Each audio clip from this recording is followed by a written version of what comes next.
Hi, this is Alondra. And hey, this is Dio. Just two ladies trying to find clarity. In this fucked up shit we call life. And boy, do we have a lot to spaz about. We're going to discuss a variety of topics, ranging from pop culture to politics, from a Gen Z perspective.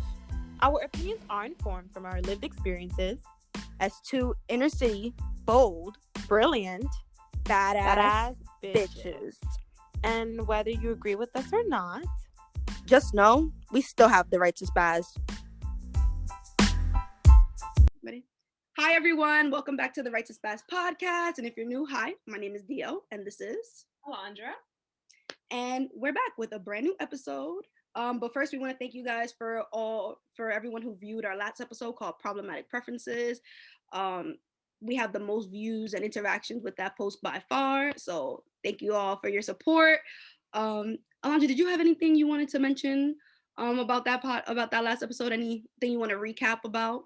Yeah, so I think this is a good time to introduce the recap segment. So we decided that for every podcast now, we're going to, in the beginning of the episode, we're going to have a recap segment where we kind of talk about the previous episode and just talk about new ideas, new thoughts, or even responding to comments that people said about that episode regarding that topic. So we talked about problematic preferences. Any last thing one thing that I thought about, like after we recorded the episode, and I was thinking during this week, is when it comes to problematic preferences, and for those that didn't see it, we were talking about the idea when it comes to dating and when people kind of date based on when people prefer someone based on their color skin.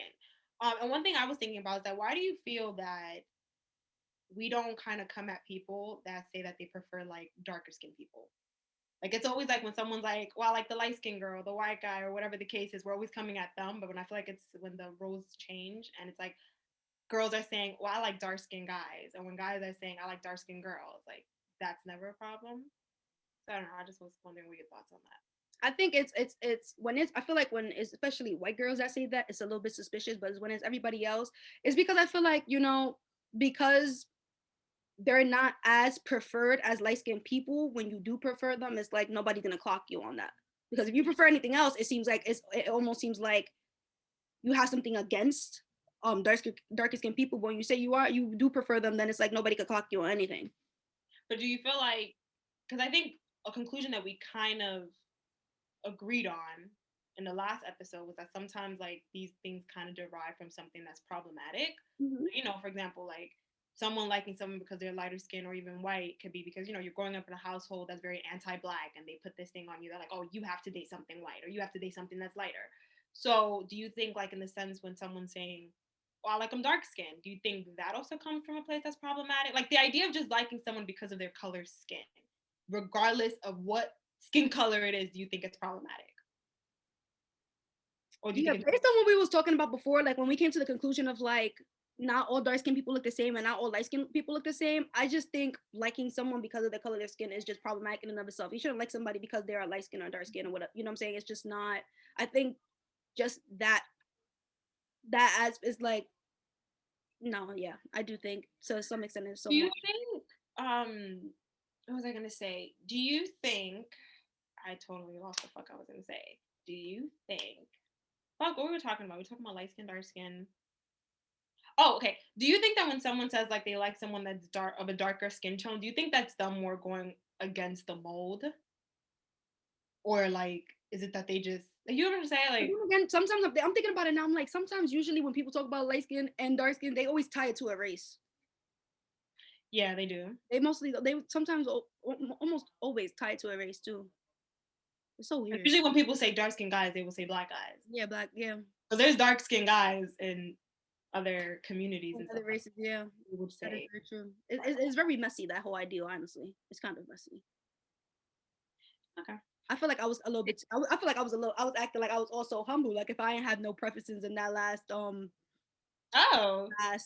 that last video. Yeah, I think we all gonna have preferences, but like preferences, and it's crazy because ever since we did that video, I've been seeing a lot of other posts on preferences, and like this one girl, she defined on TikTok, she defined it as, what she said. She said, wow, I forgot the definition she particularly used, but she emphasized the point of when you prefer something over something else, but you're not putting that other thing down. like something along those lines. I don't know the word. Someone did say that in the comment, that it's kind of like it's okay to prefer one thing over others as long as you don't Exactly, yeah. put other things down. And I feel like, yeah, feel like when we're talking about preferences and with that definition, I feel like it's inevitable. Everybody's gonna have what they like and don't like. We're always gonna have something like we're more attracted to. Um, and I think Which I agree. Yeah, sorry for cutting off. Like, normal. yeah, I agree. I think at the end of the day, they like we said before, like they're always gonna derive from spaz and something happened. Oh, I was gonna say that they're always going to derive from something, but I still wholeheartedly believe it's not a natural thing. Mm-hmm. Because I feel like people still, I think the argument that a lot of people still tend to use is like, oh, like I can't help it, I'm just attracted to this. I feel like that's bull crap in a sense. I think it's just they all derive from something. It's not something biologically that tells you like, oh, you know, something in your biological, the fact that you can get attracted to something, but in terms of what that thing is, I think that's the part that's learned. Yeah. So now that we're trying to deconstruct and unlearn and question a lot of the things, that brings me to what we're going to be talking about today. So let me just pose this question: do you think you're woke? What is woke? What is woke? What is woke? What is woke? Can we search that? Do you have a definition for that? To go on Urban Dictionary right now and be like, what is woke? I'm actually very curious on what the hell is woke. Really, what is? I feel like we tend to use this term so much. I mean, I think it's someone that's socially aware. They have it on definition from Oxford Languages: alert to injustice in society, especially racism.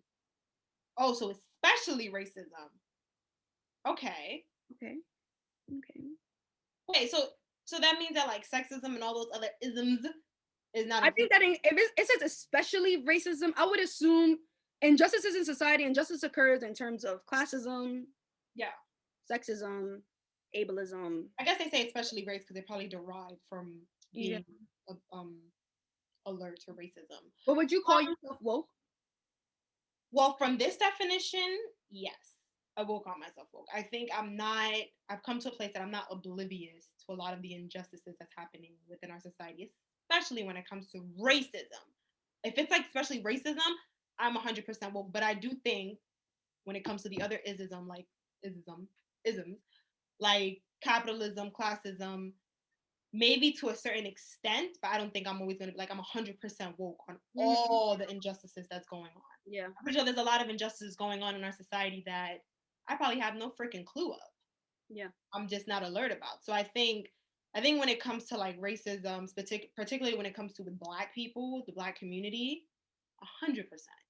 But I think when it's other communities and other issues, I think there's a lot of, I need to wake up to certain things. I feel the same exact way. I feel like within that definition, I would say I'm woke because I am very alert to the injustices there is in society. I'm open-minded to it. I take it. I don't deny them. I don't deny that they're happening. Oh, I froze. Okay, I'm back.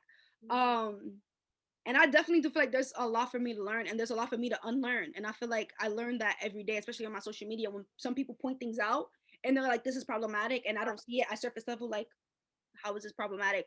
Go through the comments, do my own research, and I realized, oh wow, like now I understand where the problem is stemming from and rooting from. And I do definitely think that I don't know a lot. Like, I think I know a lot, but not everything. I feel like there's still so much to learn, especially when it comes to, like, for example, ableism. Like, I didn't really think how inaccessible New York City is to people who are disabled until I started doing my social activist work with NYPIRG. For those of you who don't know, it stands for the New York Public Interest Research Group. And they had a chapter at Hunter as a student activist group, student activist club or organization. And I remember when we went to go to a hearing to the MTA, we went to go to one of the MTA hearings when they was thinking about raising the fare up. And I realized, and I saw a lot of the posts, and there was a lot of disabled people there, and they had all these posters, and I was reading them, and I was just like, I'm thinking of them, I'm like, we really are inaccessible. Like, for example, one of our train stations, you know, the train station around the corner from my house, they added in a ramp for people to get in, right? But there's a whole upstairs that nobody on a wheelchair that would be able to get up to. So there's a whole ramp for you to get into the subway station and take the L towards Manhattan. But if you got to go to Rockaway and Canarsie, there's no way for you to get upstairs. And the crazy part about that, there's not even an escalator. It's just stairs. It's just stairs. So when you think about people who are disabled, so that's when I became more open to things like, wow, like I haven't even thought about these group of people Yeah. because I it, you know think that's the sort of purpose I have. you brought up a good point when you said something of like, you think when it comes to like when it comes to a lot of injustices that you are alert, you are aware, but like you go on social media and they're like, oh, like did you know this, da, da, da, and you're like, oh shit, like how is that? That's problematic. And like I didn't think of it. Now even like questioning myself when it comes to racism, there's probably a lot of things that I'm still probably not aware of. Mm-hmm. Like in the sense of like you can like go on Instagram and somebody will put a post of like, oh, this song is controversial or this song is problematic because of XYZ. And I'm like, how the fuck is that problematic? Wait, what? So I feel like in that extent, you know what I'll say actually? Okay, so in that extent, I think when it comes to racism, like you said, there's yes, I know a lot, but I don't know everything. And when it comes to just like you mentioned ableism, I think I'm woke to the things that affect me. And the things that are probably not in my backyard, I'm not aware of because it's not affecting me. Yeah, that's the So point I'm kind of bringing up with where I didn't take those things into considerations because I don't. That's not things I have to worry about. mhm. I could make it up the stairs. You know what I'm saying? So I Yeah, definitely feel that. because I think because when it comes to ableism, like I feel like we've always, in a sense, we know. Like for me, like going to high school, there like we didn't have an elevator in my high school. We didn't even have. I don't even think we didn't even have a ramp in my high school to just enter. So it was like I remember there was a situation where I remember my teacher, my theater teacher, was saying how his one of his students' grandmother wanted to see the play, but we were in the basement and there was no elevator. There's no way she was be able like to come downstairs to see her grandson perform. So it's just like, and I think in a sense, I'm like, I was aware of it, but then someone's like, okay, and you kind of move along because it's not in my backyard. So I feel like now that I think about when it comes to this idea of woke, I think there is a lot of things that because it doesn't affect me or it's not in my face, I'm not aware of. Can you So think of any ignorances you probably or anything you had to unlearn mhm. like, from the past? Can you think of anything like you once thought was true, but then you had to unlearn that thing to come to find out like maybe that's not so true? I mean, we mentioned in the previous podcast, the previous episode is the idea of upholding white standards, especially when it comes to beauty. Um, Mm-hmm. for me, that was something that like I had to unlearn. Like thinking we mentioned it, like straight hair is beautiful. It's not. I mean, it is, but it's not the only beautiful thing. Yeah. That was something I had to unlearn because growing up in a household, like I was put in a salon at the age of like 5, straightening my hair constantly every week. Like that's because I thought like in order to be a pretty woman, to be suitable for men, like you have to have your hair straight.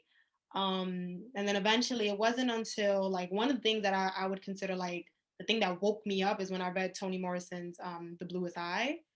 And that book really like in a creative way really talks about upholding white standards. Like one of the main characters in the book is like a little girl growing up during the Great Depression, and she's obsessed with this like Shirley Temple cup.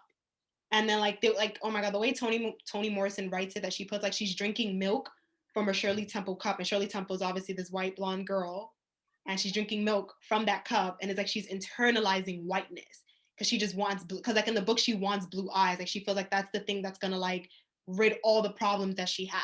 Toni Morrison was And I feel like, huh? she You was said, good with those, she was good with those kind of like metaphors and oh, Toni Morrison, that is the woman that she saved me. I love Toni. No, for real. Toni Morrison, when I read that book in the 12th grade of high school, I was like, holy shit. Because I think for me, like growing up in a Hispanic household, being now we use the term Afro Latina, there was a lot of things like I'll talk to you about with my cousins or my friends that we share the same identities that we're like, yo, why is it that like we need to straighten our hair? Why is it that they say this for like what the hell is going on? But I feel like we didn't really have the language to like really describe it, like or to really understand the problems that we were seeing like when we were growing up. And it wasn't until like I feel like I read that book and we had to like really like analyze it that I was like, holy fuck, like I'm being raised in a society in a household that's like teaching me to uphold white standards because they really think like this is what's considered beautiful. And I feel like literally, girl, after that, I went to college, my ass went natural. I was like, I feel like that was just my transformation literally because of that book. Like it was like step by step, I was like seeing things were wrong. But as soon as I read that book, I feel like that was a moment that I was like, holy fuck. So I think for me, that was one of the first ignorances that I had. Just the idea of like anything that was closer to white was beautiful. yeah. Yeah, I definitely agree because I feel like I feel like I knew I witnessed a lot of those processes, like a lot Mhm. of those things at work. I just didn't know how to describe them or where they Yeah. stem from. Because I didn't start going natural until my friends started going natural. So they started to realize, like, especially when you have your permed hair, you got your new girl coming, and then the straight hair, that just wasn't the vibe. And we were so tired of it.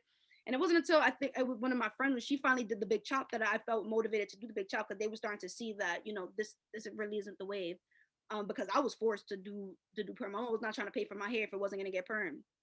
Um, but yeah, to describe where those things come from, to actually have that language, I didn't learn that until I started taking sociology. Mhm. When I was taking my sociology courses, when I was a major in sociology, that gave me the language to describe it. Put my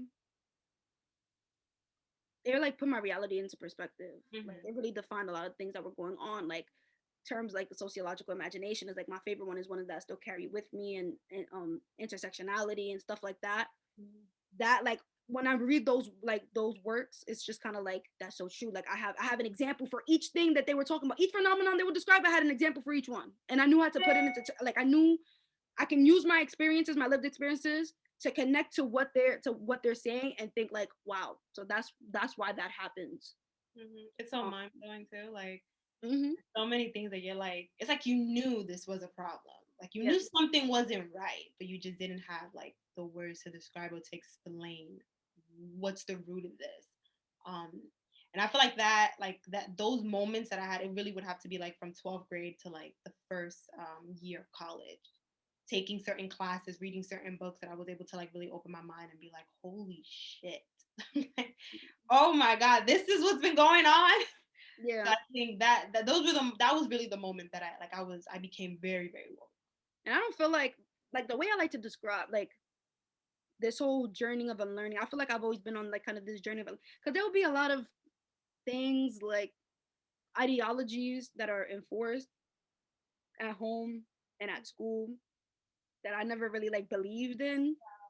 Like, the idea of getting with a white man, or that the idea that straight is pretty. Like, even when I was forced to get my hair perm, it was something that I had to do, because there was no other way for me to do my hair, because I didn't have the like, my mom didn't allow me to do my hair in any other way. It's not because I thought, yeah, I'm gonna keep permanent and straightening my hair, because that's it looks best. It's better than curly hair. It's better than kick it. It's better than all those other hairs. I never had those, like, ideals. Like, the way I think about my ignorance is just, I'm uneducated about a lot of things. Yeah. I never really hold on to those things, and use them to my advantage, or actually, like, Yeah. other things, maybe like Eurocentric standards of beauty, in terms of, like, being skinny. For a long time, I had to unlearn that you don't have to be skinny to be beautiful. That's just something that you had to value. You have to find your own worth and value your worth. And that's what really counts. That I'm still kind of learning that today. But other than that, I just felt like, I don't think I purposely chose to be ignorant to take advantage of it, or to put myself above a pedestal. It's always like, I just don't know. I don't know how to describe what's going on. Yeah, and I think that's a key definition when it comes to ignorance, because I think there's two different type of ignorances, because I feel like we tend to just throw that word out a lot, like, oh my God, you're so freaking ignorant, you're so ignorant. I think a lot of people don't understand that sometimes ignorance really is just like lack of education or lack Yeah. of awareness. It's just the idea that it's like sometimes people will say certain things because they really don't know, like they really just don't know. And I feel like that for me, that was with a lot of situations. I just really didn't freaking know until I read a book or went to a class or had conversations with certain people, certain experts. And then obviously there's the ignorances where it's kind of like you're not open minded to learning, or you're not open minded to like seeing a different view, or a different viewpoint or perspective. But yeah, do you think there was any like kind of like surface level things that you feel like growing up you were kind of closed minded on, that now you think you're a little more, you think differently? I think it's more so tied to the Eurocentric standards of beauty, like not having to be skinny um to have worth, or to be, the baddest bee. I Mm-hmm. think that's really one of the things on top, because, like I said, I feel like a lot of those other, like, canonical, like, norms, like those, like, I don't really, like, ever really stuck onto me. I didn't really understand it. And I was always against it. I think, I mean, at one point I probably thought, like, I don't even want to say I was pro-life, but I did think at one point like abortion was killing a baby. And then I remember my aunt was like, it's just a blood clot. Like, what are you talking about? And and then I started learning about the history of like um how the whole abortion controversy, and that's when I was like, I see what you're trying to do there, white men and cap. I see. It's all a game. It's full, and y'all just foolish and all that stuff. That's when I really began to learn like, it's like, I don't know. It's just for me. I felt like I've just been in this process of learning a lot of things and learning new things. I can't really think of another surface level um ignorance that I've really held on to that I truly believed. No, I Do you can't. think you still struggle with some of the ignorances? Because I mean, I think for me, I guess I can sit here and really say there's certain things that I was able to. I'm still in learning. I guess you can Yeah. say still in the process. Mhm. Because I think you got to think about it. Like when you grow up thinking a certain way of certain things, sometimes it's hard to just completely just remove that from your viewpoint. Like it takes it's a process, you know. 'Cause I think for me, still with the hair thing, like I'm like half natural. I'm like half natural because here and there, I still straighten my hair. I'm not like 100% committed to it, but stuff like that still has been a process. But do you think there's like with anything, do you feel like to this day you're like, you know what, I'm still working on it? I mean, it really goes back to those. A lot of them are just tied to me, Mm. like how I view myself. Those are some things that I'm trying to unlearn, like trying to unlearn how people told me I should be looking at myself because of all the years I've been bullied and harassed and stuff. Just trying to learn like a lot of those things weren't true.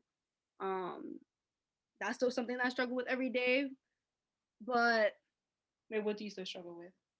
like I think like self-esteem and insecurities, trying to get rid of certain insecurities, just trying to accept them for what it is and what it is and what's up. Like um surface love, like I'm pretty sure there are probably some things that I really just can't think of right now. Do you feel because you mentioned with the whole thing of like body when it comes to like the idea that being skinny is considered prettier. Do you feel like do you still struggle with that ideal? I feel like I have to. I'm still trying to go to gym, lose weight to try to get to this like ideal goal instead of accepting and loving myself for how I look now. Yeah. Um, it was crazy because my best friend was telling me the other day, and like, you're really concerned about how you look. Like you're always so concerned about it. I'm like, yo, it's exhausting. It is exhausting having to think about what I don't like. Like it's so exhausting. It's just like, yo, let it go.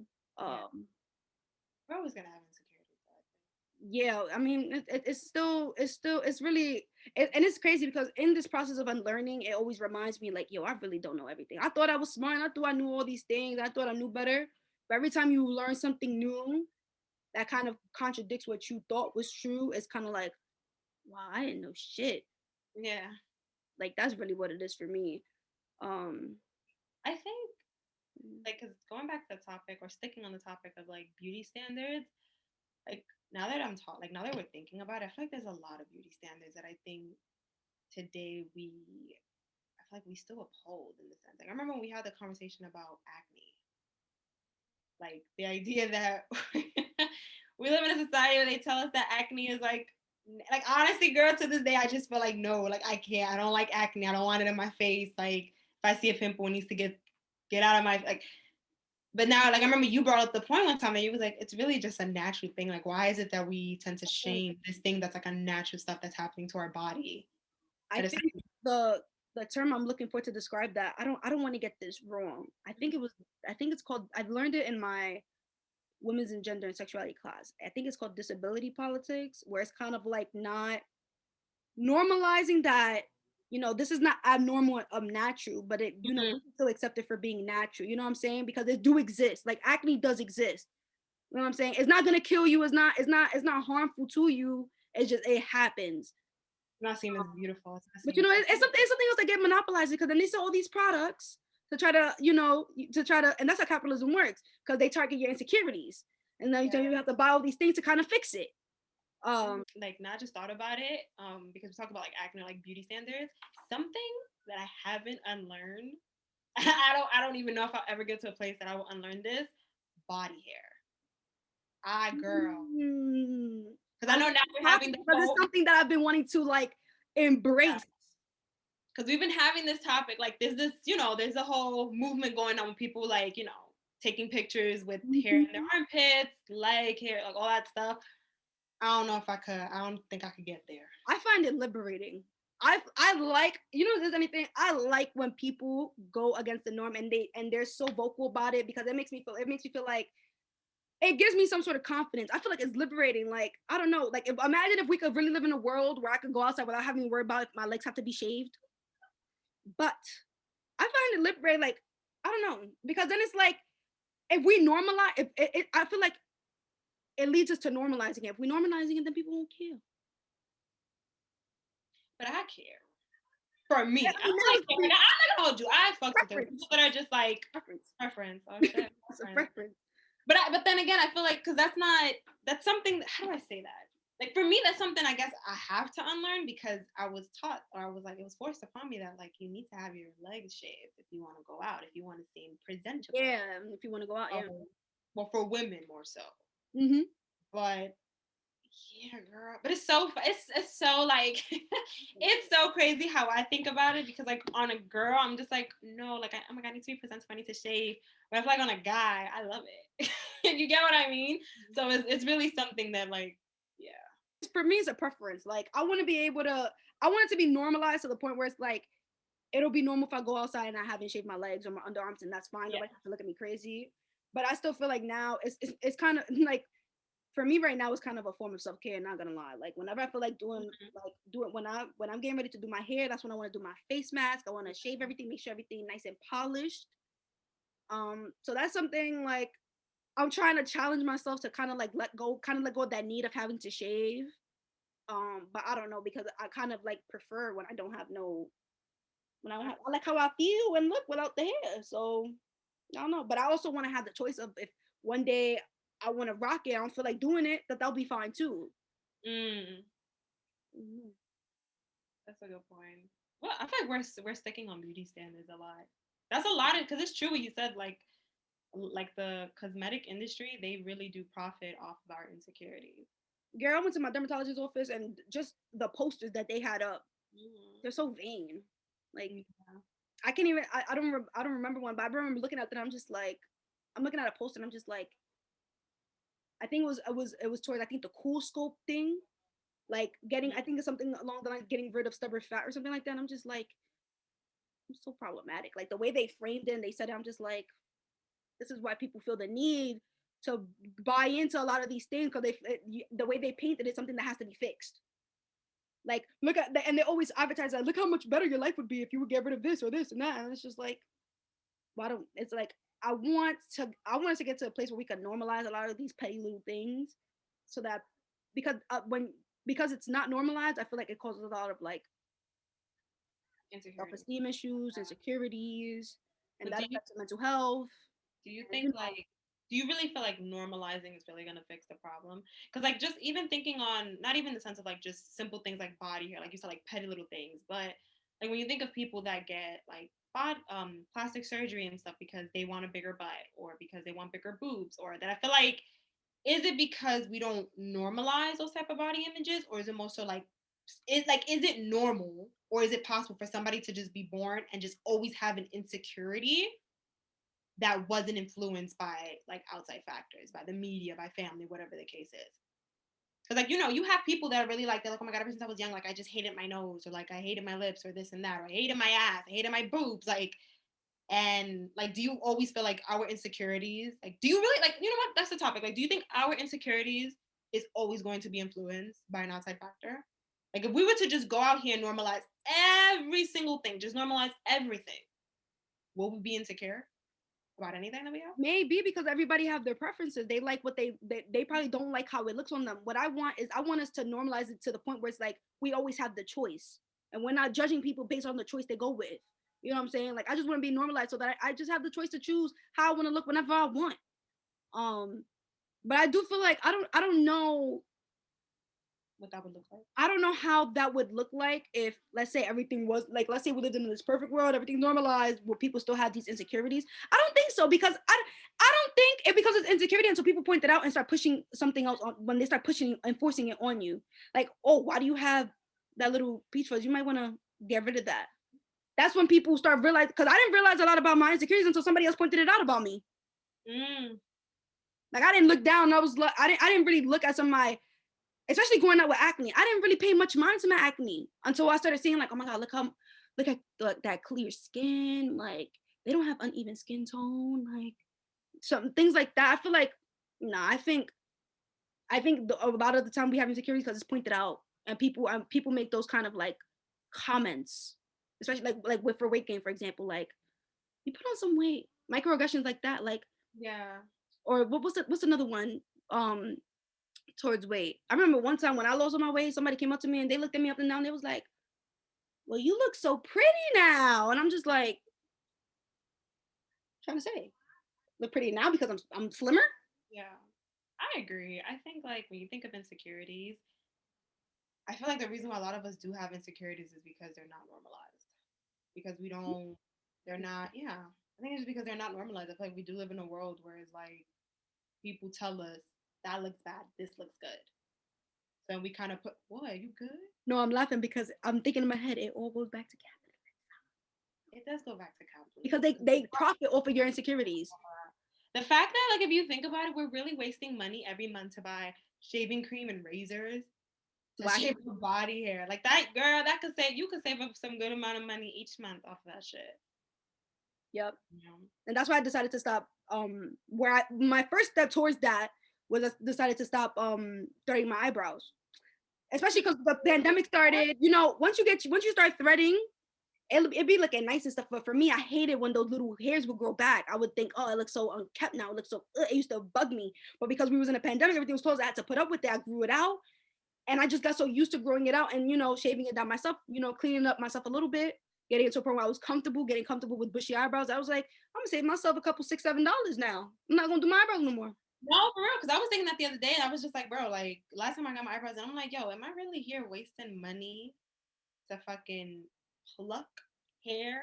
Like, that's, girl, it's this, because I feel this way about, like, getting your nails done and, like, your toes done. I find that to be the dumbest shit ever, bro. Like, the fact that we really sit there and we waste over $100 to get mani and pedis, like, it's a fucking nail.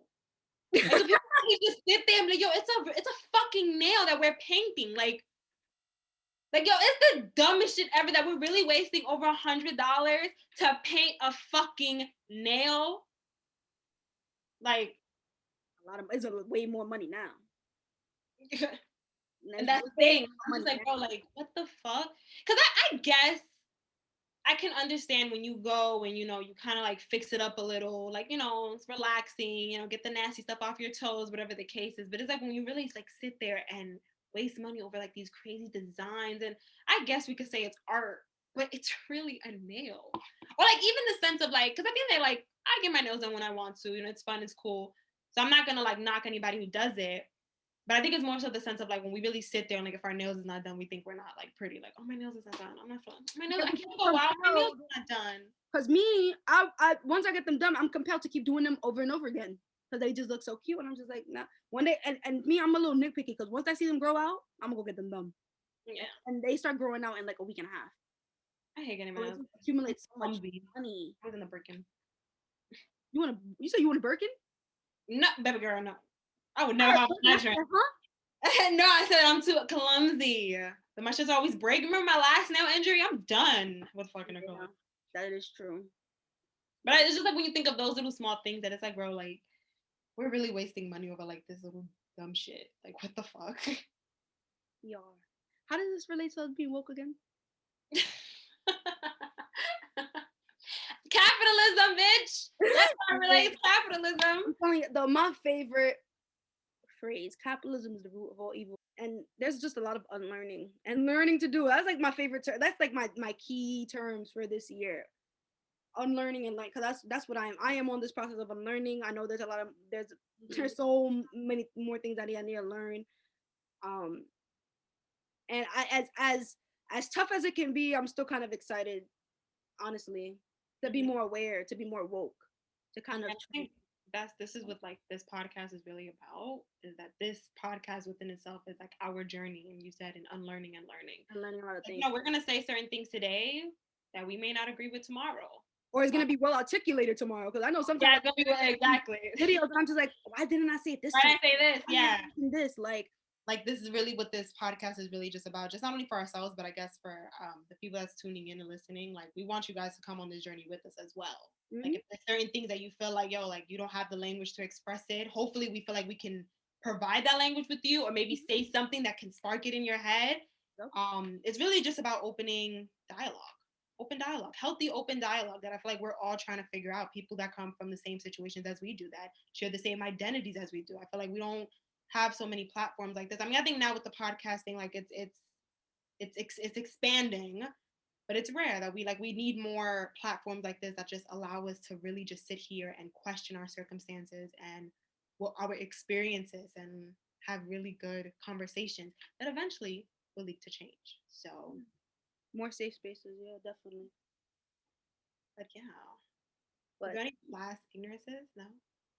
no, not that I can think of right now. Anyway, pretty sure Okay. they come up later. But let's get into our next segment where we connect people with resources. Do you want to go first? Yeah, so the what was it called? And Alondra We Trust segment. So, it is Black History Month, which is the main reason we're having this conversation of like the moment we became woke. So to go on that train with Black History Month, I want to recommend, I just thought of it because I mentioned it earlier, The Bluest Eye by Toni Morrison, which is about these young girls living during the Great Depression in the South, and just them, it deals with a lot of topics like, white standards of beauty, abuse, the idea of family, race, and just the list goes on. And I feel like it's a really good book. It was the book that woke me the fuck up, and a lot of people should read it. I think they actually have a free PDF on Google, so you can legit just search it up, and the PDF version just pops up. So that's one thing I'm gonna recommend, and I'm also going to recommend a friend of mine, a colleague, Ami Apito. So she is an independent filmmaker from Brooklyn, and she launched her website, I guess it was like a few months ago, called Ami B Productions. And she has like a lot of cool projects coming along. So I feel like if you're from Brooklyn, you're into like filmmaking and stuff, I feel like she's like, I don't know, she's just like the person that I look up to in that sense. So she has just a lot of dope shit coming out. So Ami is Amee, Apedo, Apdo on her Instagram, just spelled like that. And yeah, so those are the two things I'm gonna be recommending for Black History Month. So yeah. And so let me put you on. I don't know if you guys heard recently. There's been like the serial killer on the loose on the A train. I don't know if they call him yet. They said they did, but I heard it was the wrong person. So I want to recommend you guys to a black-owned business, a business owned by a black woman. It's called Lifeline Protection. On Instagram, it's at Lifeline Protection. Where you could purchase stun guns, pepper spray, and even like comb knives. Like she has knives that are like discreet. Like there's this comb, but if you take out the top part, it's like a knife. It's like so cool. So just a way to stay safe out on these streets. Um, and yeah, that's what I'm gonna put you on to for today. Yeah, so any last remarks you have to say about your past ignorances or your wokeness that you have today? Am I missing something? Why you have to look at me like that? Am I missing something? Because I can. I don't know, because we always, as soon as we done recording, oh my god, and another thing. Any last thing? No, I don't have anything. Are you committed to your wokeness? Hell yeah. Hell yeah. Hell yeah. Yeah. Especially in the work that I want to do. There's so many things that yeah. Especially with the type of, like, I plan on working with a diverse group of people, especially youth who are still trying to figure out, like teenagers who are still trying to figure out who they are and who they want to be. Yeah. Whatever that might mean or what I be. Yeah. I have to. And I think I'm gonna compliment you on this. I feel like you're gonna be a really good social worker because you have compassion. Keyword compassion, because I think a lot of times, no, because I've had encounters with other social workers and I'm just like, why the fuck are you a social worker? Which I do agree, social workers do get burnt out to the point that they just can't do it anymore. But I feel like a lot of people are going into this field sometimes for a check or because it may look good. But I feel like you do have this passion for this work that I think you are going to have a very successful career, my friend. I can't say for a lot of people. So honestly, like, I really mean that. Why, thank you. Yeah.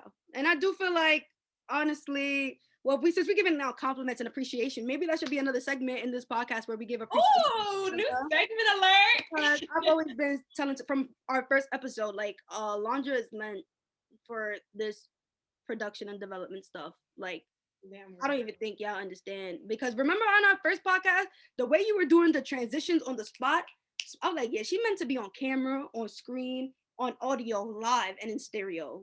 Because I feel like you do know how to navigate those things. I know you really know how to speak your mind and put it, and you be articulating a lot of stuff that I be trying to say better than I do. Friend, thank you though. I appreciate that. Sometimes I feel like we need those words of encouragement to keep fighting, keep going, because like what we're doing isn't easy. It isn't. So I appreciate that. I like that new segment. What's it called? Appreciation. I like that. I think there's another term that they used to use on my old internship. Shout out or some. We have to find a name for it. That's dope. There's a name. That's dope. I think we should do that. I feel like at the end of the episode, we should probably say at least one thing that we appreciate, like we're appreciative of.